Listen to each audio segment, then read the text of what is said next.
तो इसमें जो दोस्तों आप देखिए टोटल जो हमारे एसवाई बीकॉम के लिए टोटल 8 सब्जेक्ट हैं। तो 8 में से आपको जो है एग्ज़ाम में खाली 7 ही आने वाले हैं, ठीक है? तो 8 सब्जेक्ट कौन-कौन से आपको पता होना चाहिए। तो उनमें से एक कॉमन रहेगा आपका ये ईवीएस 201 यानी कि पर्यावरण अभ्यास। तो दोस्तों ये जो पर्यावरण अभ्यास बुक है, ये आपको एसवाई बीए के लिए भी है और एसवाई बीकॉम के लिए भी है। इसका मतलब ये है कि ये जो आपको रहेगा ये दोनों के लिए रहेगा, कॉमन सब्जेक्ट है ये ईवीएस पर्यावरण बोलते हैं हम उसे। तो ये इंग्लिश मीडियम के लिए अलग रहेगा, ठीक है? इंग्लिश मीडियम का सिलेबस ही अलग है और जो मराठी मीडियम है उनका सिलेबस अलग है। तो आई थिंक ऐसा है कि पिछले साल का अगर हम पर्यावरण का पेपर देखें, तो सबका पेपर कॉमन ही था। तो इस हिसाब से अगर हम यहाँ पर बात करें, तो जो सब्जेक्ट है वो कॉमन रहेगा और इसका डिस्कशन में भी उसका स्टडी नोट्स भी हम जो है यहाँ पर कॉमनली यहाँ पर जो डिस्कस करेंगे। ओके?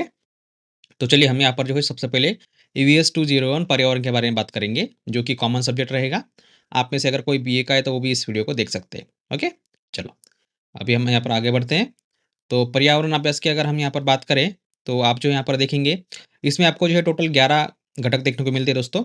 तो 11 में से अगर हम फर्स्ट की बात करें, तो पर्यावरण संकल्पना इसमें आपको जो है बेसिक इंट्रोडक्शन वगैरह दिया रहेगा, पर्यावरण के बारे में, पर्यावरण क्या होता है वगैरह, वगैरह, वगैरह। और जो घटक दूसरा होता है दोस्तों, वो बहुत ही इम्पोर्टेंस है, इसके ऊपर आपको जो है हर साल 1-1, 2-2 क्वेश्चन आ जाता है। पर्यावरण व समाज परस्पर संबंध। पर्यावरण और पर्यावरण समाज का जो पर्यावरण जो समाज परस्पर संबंध है, मान लो तो पर्यावरण का मतलब क्या होता है कि हमारे आजू-बाजू का जंगल हो सकता है, ठीक है? मतलब काफ़ी जो हमारा जो सराउंडिंग एरिया होता है, उसे हम क्या बोलते हैं पर्यावरण। और जो समाज होता है, समाज यानी कि हम, राइट? उसमें नागरिक भी हो सकते हैं, जनता भी हो सकती है, या फिर हम जहाँ पर रहते हैं, जहाँ पर हम बस्ती बोलते हैं, उसे वो भी हो सकता है, ठीक है? तो ये रहा हमारा यहाँ पर समाज। तो हमारा समाज समाज का और पर्यावरण से हमारा क्या संबंध है? तो ये जो है आपको जो है इसमें पूरी तरीके से दर्शाया है, तो ये भी हमें इसमें पढ़ना है, ओके? और दूसरी यहाँ पर हम बात करें तो जो ज अभी हालाँकि यहाँ पर 2 महीने पहले हैदराबाद में एक घटना घटी थी कि जो फॉरेस्ट वगैरह डिस्ट्रॉय किया था, राइट? तो किसी आईटी कंपनी के लिए, तो वो भी हमने ही किया था, तो वो इसका भी आप इसमें जो है एग्ज़ाम्पल लिख सकते हैं, ठीक है? क्योंकि इसका पर्यावरण की हमें यहाँ पर केयर करनी चाहिए वगैरह, वगैरह। तो वो भी आप जो है इसमें लिख सकते हैं, कर सकते हैं। तीसरा घटक है दोस्तों, संरक्षण, संवर्धन, निसर्ग व पर्यावरण। तो इसके अंदर अगर हम बात करें तो पर्यावरण की संरक्षण होना चाहिए, उसका संवर्धन होना चाहिए, ठीक है? नेचुरल होता है सब कुछ, तो ये भी इसमें जो आपको समझना है। उसके बाद है घटक 4 में नागरीकरण व औद्योगिकरण। नागरीकरण का मतलब क्या होता है? जहाँ पर हम रहते हैं वगैरह, वगैरह, ठीक है? और जहाँ पर ज़्यादा लोग रहते हैं, उसे हम नागरीकरण वगैरह बोलते हैं। तो एक्चुअल नागरीकरण मतलब क्या होता है? जनता ही होती है, जो पब्लिक वगैरह हम उसे बोलते हैं। और जो औद्योगिकरण का बात करें तो यहाँ पर एमआईडीसी हो गया या फिर फैक्ट्रीज़ हो गई, कंपनीज़ वगैरह हो गई। तो वो किस प्रकार से हार्म पहुँचाती है पर्यावरण को यानी कि एनवायरनमेंट को, वो भी आपने इसमें जो आपको लिखना है। घटक 5 की अगर बात करें दोस्तों तो इसमें आपको जल व्यवस्थापन देखने को मिलता है। एक्चुअली दोस्तों ये जल व्यवस्थापन पे अगर हम बात करें तो इसमें जल प्रदूषण का भी टॉपिक आ जाता है, ठीक है? जैसे हम क्या बोलते हैं वाटर पॉल्यूशन वगैरह, वगैरह। तो वो भी इसमें आ जाता है, जल व्यवस्थापन। अभी हालाँकि अगर हम बात करें तो अभी मई का महीना चल रहा है, लेकिन फिर भी ऐसा लगता है मतलब एक ज़माना था दोस्तों हमारे मतलब आज से लगभग 15-20 साल की पहले की बात करें, तो ऐसा होता था कि अभी ये मई का महीना है, राइट? तो तब कड़क धूप रहती थी वगैरह, वगैरह। वैसे अभी भी है लेकिन क्या है कि अभी बीच में ही बारिश आ गई। तो ऐसे अगर हम बात करें तो पिछले सीज़न की अगर हम बात करें विंटर की, तो विंटर में भी ऐसा लगता था कि 2 ही महीने तक विंटर चला। उसके बाद जो है मतलब क्या बोलते हैं हम उसे समर आ गया। अभी तो समर के बीच में ऐसा लग रहा है कि यहाँ पर जो मानसून आने वाला है। पता नहीं अभी मानसून में क्या होने वाला है। तो इस प्रकार से जो है ऐसी छेड़छाड़ अगर हम करेंगे निसर्ग के साथ या फिर पर्यावरण के साथ तो ऐसा हो सकता है। तो यहाँ पर आपको जो है जल व्यवस्थापन का ऑप्शन देखने को मिलता है दोस्तों। तो जल व्यवस्थापन का मतलब क्या होता है कि क्या बोलते हैं उसे व्यवस्थापन के बोलते हैं यहाँ पर मैनेजमेंट वगैरह, वाटर मैनेजमेंट वगैरह जो रहता है, तो किस प्रकार से आपको करना चाहिए, ठीक है? अभी जो स्कूल में थे हम यहाँ पर, ठीक है? मराठी में कहावत है काय? झाडे लावा, झाडे जगवा वगैरह, वगैरह। तो ये जो कांसेप्ट है इसी के आधार पर होती है। आपको जो है अगर आप आज पानी बचाएँगे, बचत करेंगे तो आपको जो है कल का आपको जो है आपका जो आपकी जो अगली पीढ़ी है वो उसमें जो है आराम से जी पाएँगे। तो जो वाटर होता है वो दोस्तों बहुत ही इम्पोर्टेंट होता है, तो उसे हम बोलते हैं जल व्यवस्थापन। तो इसके रिगार्डिंग आपको मैं यहाँ पर कुछ सलाह देना चाहूँगा, ठीक है? बिना कारण तो आप वाटर को वेस्ट मत कीजिएगा, जितना हो सके उतना ही यूज़ कीजिएगा और मतलब कोशिश कीजिएगा कि कम से कम यूज़ करें, ओके? घटक 6 की बात करेंगे हम यहाँ पर जंगले व वने। जंगले और वने दोनों का अर्थ मतलब सेम ही होता है। जंगल मतलब बहुत बड़ा होता है जैसे कि अमेज़न का फॉरेस्ट हो गया वगैरह, वगैरह।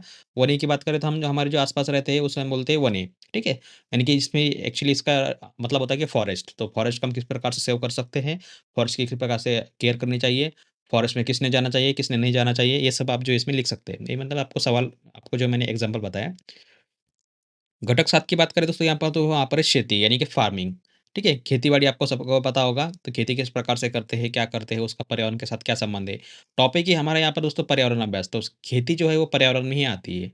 ठीक है? हमें भी कोशिश करनी चाहिए कि हमारे खेत में कम से कम पेस्टिसाइड्स को यूज़ करें, ताकि बाकी बर्ड्स वगैरह जो एनिमल्स वगैरह होते हैं, उन्हें कुछ हार्म ना पहुँच जाए। ठीक है?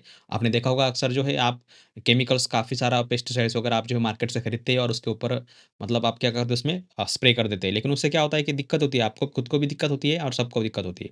ज़्यादातर जो वेजिटेबल के बारे में होता है। मेरे साथ एक मतलब अभी मैं आपको एक एक किस्सा शेयर करता हूँ। मेरे साथ ऐसा हुआ था एक्चुअली। मैं अभी जहाँ पर रहता हूँ, वहाँ पर मैंने मार्केट से जो है कुछ सब्ज़ी लाने गया था मैं और वहाँ पर मैंने टमाटर लाए थे। तो लगभग 1 किलो टमाटर लाए। उसमें से 1 टमाटर ऐसा निकला दोस्तों कि वो टमाटर सेम टू सेम, अभी क्या है ना कि मैं ज़्यादातर थोड़ा घूमता-फिरता रहता हूँ। तो मैं ऐसे एक्चुअली पुणे में चला गया। तो वहाँ से मैं जब आया 8 दिन बाद, तो मैंने वहाँ पर देखा एक्चुअली।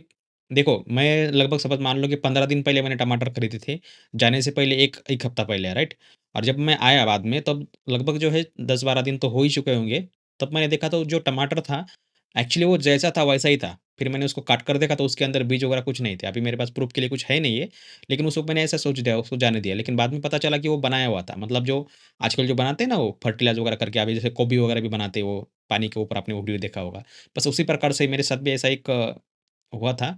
तो ऐसा होता रहता था, जैसे या ये सब केमिकल का कमाल है, तो ज़्यादा से ज़्यादा कम से कम जो है आप खुद ना करें, ठीक है? अभी जो लोग मतलब बिज़नेस कर रहे हैं तो उनका तो हम छोड़ दें, उनको तो हम रोक नहीं सकते। लेकिन आप जो है अभी जो आप ऑर्गेनिक बनाते हैं खेती के अंदर आपके खुद के, तो वहाँ पर आपको जो थोड़ा ध्यान रखना चाहिए, कम से कम पेस्टिसाइड को आपको यहाँ पर यूज़ करना चाहिए, ओके? रहने दो, कोई बात नहीं। बाकी हम यहाँ पर आगे जाएँगे, घटक 8 पर्यावरण विषयक चळवळी, यानी कि जो चळवळी का मतलब क्या होता है यहाँ पर मान लो कि कोई एक्ट क्या बोलते हैं हम उसे, अ, जैसे कि महात्मा गांधी ने आंदोलन किया वगैरह, वगैरह। तो इस प्रकार से ये रहता है। तो पर्यावरण विषय मतलब बचाने के लिए उसे जैसे कि आपने देखा होगा हैदराबाद का एग्ज़ाम्पल, तो हैदराबाद के सीन में भी वही हुआ था। जो वहाँ पर का जो कॉलेज था, कुछ मेडिकल कॉलेज था, तो उन्होंने जो है वहाँ पर मुझे मुझे नहीं पता कि मेडिकल था या इंजीनियरिंग कॉलेज था, लेकिन वहाँ पर जो स्टूडेंट्स थे, उन्होंने जो वहाँ पर उसको मतलब प्रोटेक्ट करने की काफ़ी कोशिश की थी, लेकिन बाद में क्या हुआ नतीजा आपको पता ही है। तो इस प्रकार से आपको जो है कुछ लोग थे पहले, जो पर्यावरण विषय को उन्होंने जो है उसको प्रोटेक्ट करने के लिए वगैरह-वगैरह उन्होंने जो आंदोलन वगैरह किया था, तो वो सब आप इसके अंदर देख सकते हैं। वैसे तो पर्यावरण सब्जेक्ट दोस्तों ऐसा है कि आप जो है खुद से मन से भी कुछ लिख सकते हैं इसमें। खुद आपको कुछ ज़्यादा सोचने की भी ज़रूरत नहीं है, आप खुद से ही कर सकते हैं। ओके? घटक 9 की बात करें यहाँ पर, तो जागतिक पर्यावरण संरक्षण एक्चुअली एक संगठन है, ऐसे समझ लो आप। तो ये भी आपको पढ़ लेना है। वातावरणातील फेरबदल, हाँ, ये है हमारा टॉपिक, वातावरणातील फेरबदल। इसका मतलब क्या होता है कि जैसे अभी आपने मैंने आपको एग्ज़ाम्पल बताया था शुरू में, कि समर के अंदर ही यहाँ पर अब मानसून आ चुका है और शुरू में जो है विंटर के बीच में ही जो यहाँ पर समर आ गया था। अभी मैं आपको 100% गारंटी देता हूँ, आप जब जब आपका जो मानसून आएगा, जो एक्चुअली मानसून का सीज़न कौन-सा रहता है? जुलाई, अगस्त, सितंबर, अक्टूबर। ऐसा मान लो कि आप जो है अ जुलाई तक या फिर अभी मान लो कि जून अगला महीना, राइट? जून से मानसून शुरू होता है, जुलाई, अगस्त, सितंबर। तो ये एक्चुअली ये 4 जो मंथ्स है ये रहने चाहिए। लेकिन अभी इस साल क्या होने वाला है दोस्तों, ऐसा सुन लो आप कि जो आपका जब अगस्त लग जाएगा तो आपको अगस्त से ही ठंडी लगने वाली है। देखो मतलब ऐसा बीच में विंटर आने वाला है। पता नहीं अभी क्या होगा आगे। तो ये जो वातावरणातील फेरबदल है, ये आपको इसी प्रकार से होता है। तो ये फेरबदल कौन कर रहा है? हम ही कर रहे हैं। जैसे मैंने आपको काफ़ी सवाल पूछे थे, राइट? शुरू में। तो ये सब होता रहता है। ऐसा होना नहीं चाहिए एक्चुअली, लेकिन अभी क्या है कि हम भी क्या कर सकते हैं 1-2 लोग, तो ऐसी चीज़ है। चलो आगे बढ़ते हैं। घटक 11 जैविक विविधता, ये भी बहुत इम्पोर्टेंट है, जैसे कि इकोसिस्टम बोलते हैं हम उसे, जैविक विविधता वगैरह, वगैरह। तो ये एक सर्कल रहता है दोस्तों, आपको पता होगा, जो जिसे हम जीवन चक्र बोलते हैं, लाइफ साइकिल वगैरह। तो इसमें आपको वही देखने को मिलेगा, जैसे कि मान लो कि सन की रोशनी से क्या होता है कि मतलब ग्रास खुलता है, ग्रास को कौन खाता है? चूहा खाता है, चूहा को कौन खाता है? साँप खाता है, स्नेक्स, स्नेक्स को कौन खाता है? वो होता है ना कोई एक बर्ड, मुझे उसका नाम नहीं मालूम अभी, वो खाता है, फिर उसको कोई ना कोई खाता है। तो ये जो लाइफ साइकिल चलते थे, उसमें हम भी आ गए। हम भी क्या करते हैं, मान लो कि मतलब वही अंडा, चिकन वगैरह फिर हम खाते हैं, फिर हम ज़मीन में जाते हैं वगैरह, ऐसा कुछ जो भी सीन होगा, ये एक लाइफ साइकिल है। तो उसे हम बोलते हैं जैव विविधता। तो ये भी आपको जो है इसमें पढ़ लेना है, ओके? इसमें काफ़ी इंट्रोडक्शन हो चुका है। अभी हम आगे जाएँगे, इसमें थोड़ा बहुत हम पॉइंट्स वगैरह देखेंगे, बाद में हम आगे उसको फॉरवर्ड कर देंगे, राइट? देखिए, तो जो फर्स्ट टॉपिक था दोस्तों, उसके अंदर आपको क्या देखने को मिलता है, यहाँ पर देखिए आप, पर्यावरण म्हणजे काय? पर्यावरणातील घटक, परिसंस्था, परिसंस्थेची रचना, ऊर्जा स्रोत, पोषक द्रव्यांची चक्रे। तो इसके अंदर दोस्तों आपको जो ज़्यादातर जो क्वेश्चन्स है, वो पर्यावरण म्हणजे काय? पर्यावरणातील घटक, इसको आपको पढ़ लेना है, ये एग्ज़ाम में आपको 100% आ ही जाता है। और परिसंस्था और परिसंस्थेची रचना, ये आपको ऑप्शन में क्वेश्चन आ सकता है। लेकिन आपका परिसंस्था भी जो है उसे भी आपको जो है इसमें लिख देना है, कर देना है, ठीक है? आप यहाँ पर देख सकते हैं, तो ये हो गया हमारा इसमें घटक 1। अब यहाँ पर घटक 2 की बात करेंगे आगे। कि थोड़ा हम आगे जाएँगे। ओके, तो घटक 2 की अगर हम बात करें दोस्तों, इसमें आपको जो जैसे मैंने बताया आपको पर्यावरण और समाज परस्पर संबंध। इसमें पर्यावरण का और हम मानवीय समाज का क्या-क्या परस्पर संबंध है, वो आपको जो इसमें दर्शाना है। ठीक है? इस पर भी क्वेश्चन आपको आ सकता है। एक्चुअली ऑप्शनल है लेकिन आ सकता है। आगे यहाँ पर संवर्धन स संरक्षण, संवर्धन, निसर्ग और पर्यावरण। ये भी आपको इसमें जो पढ़ लेना है। इसमें क्वेश्चन ज़्यादातर आता नहीं है। ज़्यादातर क्वेश्चन तो वही आता है जिसका आपका आंसर आपको पता होता है। ठीक है? कोई टेंशन नहीं। आगे देखते हैं, नागरीकरण व औद्योगिकरण। तो औद्योगिकरण का मतलब क्या होता है? आपको जैसे मैं बताया जो एमआईडीसी वगैरह होता है वगैरह-वगैरह। इसके अंदर आपको दोस्तों और 2 समस्या आपको देखने को मिलती है। जल प्रदूषण, ध्वनि प्रदूषण, कचऱ्याची वाढती समस्या। मतलब इसमें जो जो वेस्टेज वगैरह होते हैं, अभी आजकल तो नया एक वेस्टेज है, डिजिटल वेस्टेज या फिर ई-वेस्टेज आपको पता होगा। जैसे कि अभी धरती के साइड में जो चक्कर काट रहा है, जो मान लो कि आप जो भी हमारा उपकरण वगैरह होता है, उसे हम क्या बोलते हैं, सैटेलाइट वगैरह बोलते हैं, तो वो भी आजकल डैमेज होते रहते हैं। अभी हमने हालाँकि लास्ट मंथ ही कुछ न्यूज़ पढ़ी थी, चाइना का या रसिया का कोई जो था वो नीचे पड़ने वाला है वगैरह-वगैरह।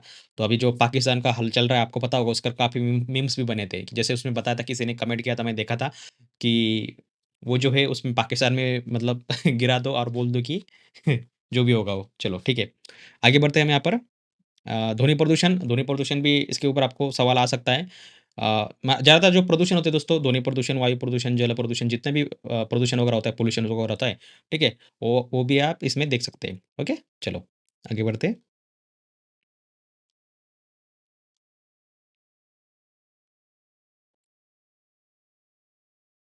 ओके, बाद में है जल व्यवस्थापन, ये भी एक वाटर मैनेजमेंट का ही पार्ट है, जैसे हमने शुरू में बात किया था, ठीक है? इसके अंदर आपको जो दोस्तों एक वाटरशेड मैनेजमेंट का ये जो इस पे एक एक स्टडी भी केस स्टडी के बारे में आपको क्वेश्चन पूछा जाता है। इसके अंदर देखिए दोस्तों, एक वाटरशेड मैनेजमेंट की एक केस स्टडी दी हुई है, वो आप उसको पढ़ सकते हैं। काफ़ी अच्छा है, आपको समझ में आ जाएगा। ज़्यादातर जो क्वेश्चन है दोस्तों, आपको उसका आंसर पहले से ही पता होता है, वो भी आप इसमें जो है पढ़ सकते हैं। उसके बाद ये हमने फॉरेस्ट के बारे में बात किया था, ठीक है? उसके जंगलांचे प्रकार, भारतातील वने. अभी हमारे देश में काफ़ी सारे फॉरेस्ट आपको देखने को मिलेंगे।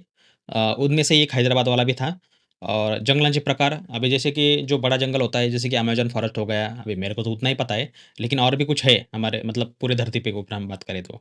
और यहाँ पर उन्होंने बताया कि भारत अभी क्वेश्चन के अंदर आपको जो है महाराष्ट्र में कौन से वन है या फिर जो फॉरेस्ट है वो भी आ सकता है, या फिर हमारे देश का भी आ सकता है। कि भारत में कितने वन है वगैरह है, वगैरह-वगैरह, ऐसा क्वेश्चन आपको इसमें जो है आ सकता है।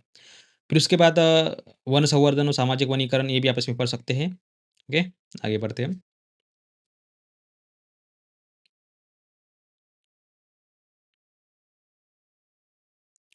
खेती, जैसे कि हमने आपको खेती के बारे में बताया अभी-अभी, उसके अंदर एक कांसेप्ट आई थी दोस्तों, आपको पता होगा हरित क्रांति, ऋण व परिणाम, उसके बाद ये पड़ीक ज़मीन की समस्या। जो पड़ीक ज़मीन होती है, जो जैसे कि मान लो कोई डिज़र्ट होता है, जैसे कि मान लो कि जो रेगिस्तान है अभी राजस्थान के अंदर, उस प्रकार की जो कप उसको तो हम यूज़ नहीं कर सकते। लेकिन जो ज़्यादातर हमारे आस-पास जो पड़ीक ज़मीन रहती है, यानी कि जिसे हम यूज़ नहीं करते, ज़मीन है लेकिन हम उसे यूज़ नहीं करते, उसे हम बोलते हैं पड़ीक ज़मीन, ठीक है? और जब हम यूज़ करते हैं उसको बोलते हैं सुपीक। अभी हिंदी में थोड़ा अलग शब्द रहेगा उसके लिए।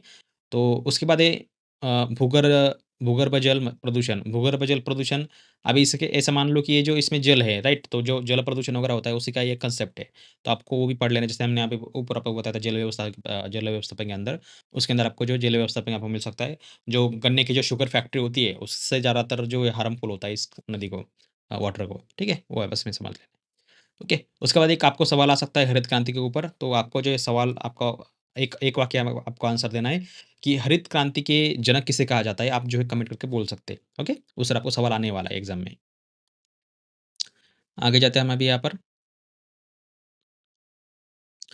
पर्यावरण विषयक चळवळी, जो कि हमने ऑलरेडी डिस्कशन किया है, जिसके अंदर आंदोलन वगैरह जो भी कुछ होगा इसमें, ठीक है?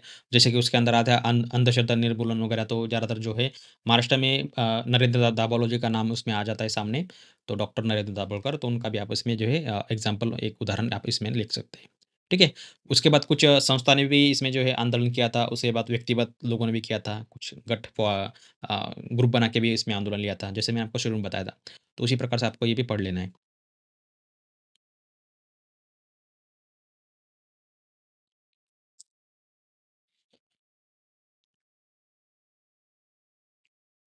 आगे देखिए यहाँ पर दोस्तों, जागतिक पर्यावरण संरक्षण, वाळवंटीकरण वगैरह-वगैरह जैसे हमने शुरू में आपको बताया था प्रोटेक्शन वगैरह, तो वो भी आप इसमें देख सकते हैं। ठीक है? किस प्रकार से हम प्रोटेक्ट कर सकते हैं पर्यावरण को वगैरह-वगैरह। अभी हमारे यहाँ पर सेकंड लास्ट टॉपिक रहेगा वातावरणातील फेरबदल उसके परिणाम क्या होते हैं? जैसे आप तो परिणाम तो हम देख ही रहे हैं, मतलब समर में विंटर चला गया, कभी-कभी विंटर में समर आ गया, अभी तो समर में मानसून आ गया। तो ये जो रहता है, ये आपको इसमें पढ़ लेना है, देख लेना है। आप अपने खुद से इम्प्रोवाइज़ कर सकते हैं, काफ़ी बहुत बढ़िया रहता है, आप खुद से लिखेंगे तो। जैसे कि अभी हम यहाँ पर बात करें, तो जैसे कि अभी एनर्जी के ऊपर आपको आ सकता है, अभी ईवी बाइक आ चुकी है, बराबर? ईवी व्हीकल्स वगैरह, तो उसका भी आप इसमें आंसर मतलब दे सकते हैं कुछ ऐसा। और उसके बाद वो जो ईवी रहेगा, वो जो है हमारे पर्यावरण के लिए काफ़ी अच्छा रहता है, बेस्ट रहता है। अभी हम पेट्रोल, डीज़ल की बात करें तो वो जो है हमारे जो एयर पॉल्यूशन होता है उसको हम बढ़ावा देता है। और अभी ईवी की बात करें हम तो ज फुली इलेक्ट्रिकल है, तो उससे कम जो है वेस्टेज भी निकलती है और वो प्रोटेक्ट भी करता है। तो ये बहुत बढ़िया आपको एग्ज़ाम्पल रहेगा। और साथ ही इसके अंदर दोस्तों आपको जो है जो सोलर एनर्जी वगैरह होती है, जैसे आपको पता होगा आपके घर में जो बिजली आती है, जैसे कि कल दिन भर बिजली नहीं थी।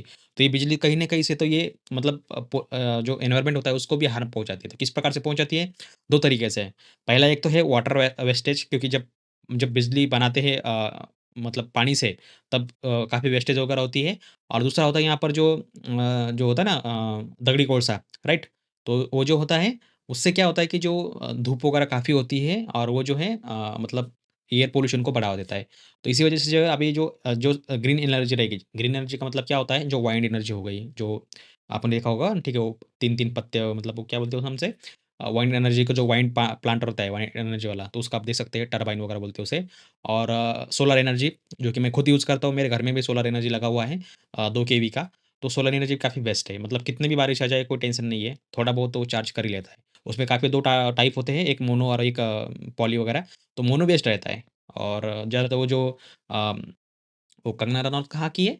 हिमाचल प्रदेश, राइट? तो उस साइड में जो है ज़्यादातर बर्फ वगैरह रहता है, मनाली साइड वगैरह-वगैरह, जम्मू कश्मीर वगैरह। तो उस साइड में जो है मोनो को ज़्यादा बढ़ावा देता देना दे दिया जाता है, क्योंकि मोनो का फ़ायदा ये होता है कि कम से कम धूप में भी वो हमें ज़्यादा से ज़्यादा एनर्जी दे सकता है। और जो पॉली होता है वो सस्ता होता है, इसलिए ज़्यादातर उसको फ़ॉलो करते हैं। और पॉली जो है हमारे एरिया में बेस्ट रहेगा, जहाँ पर मान लो कि जैसे कि मराठवाड़ा हो गया, महाराष्ट्र में विदर्भ होगा, इस साइड में जो है काफ़ी धूप रहती है। तो यहाँ पर पॉली के लिए बेस्ट रहेगा, क्योंकि मैंने भी उसमें इन्वेस्ट किया था, कम से कम लगभग 1 लाख के ऊपर कॉस्ट आया था उसमें। खैर वो अलग बात है, लेकिन आप जो इसमें एनर्जी का आंसर जो ग्रीन एनर्जी है, वो भी एक पर्यावरण को बढ़ावा देती है, बहुत अच्छा काम कर रहा है। तो अभी आप इसमें थोड़ा-सा लिख सकते हैं इम्प्रोवाइज़। आप इंडिया में 2-3 कंपनियाँ हैं, जैसे कि आप लूम सोलार लिख सकते हैं, उसके बाद ल्यूमिनियस है, यूटीएल है, ऐसे काफ़ी कंपनीज़ है, उसका आप इसमें मेंशन कर सकते हैं। ओके, चलो आगे बढ़ते हैं। उसके बाद है जैविक विविधता, तो ये हमने यहाँ पर बताया आपको। जैविक विविधता के प्रकार कितने होते हैं, उसका स्वरूप किस प्रकार से होता है, उसका स्ट्रक्चर किस प्रकार से होता है, वो आपको इसमें लिख देना है।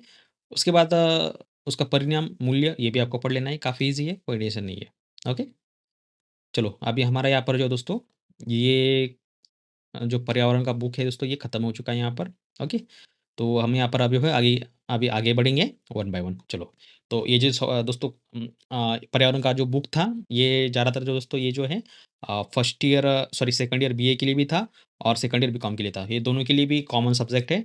और सो इसमें जो आप, जैसे मैंने आपको बताया, कुछ आप इम्प्रोवाइज़ वगैरह कर सकते हैं खुद से, तो एग्ज़ाम में तो बहुत बढ़िया होता है, उसके लिए आपको काफ़ी अच्छे मार्क्स भी मिलते हैं। अगर आप खुद से कुछ अलग करना चाहते हैं, तो आपको 100% जो उसका डेफ़िनिटली आपको जो है कुछ ना कुछ तो फ़ायदा उसका होने वाला है। ओके?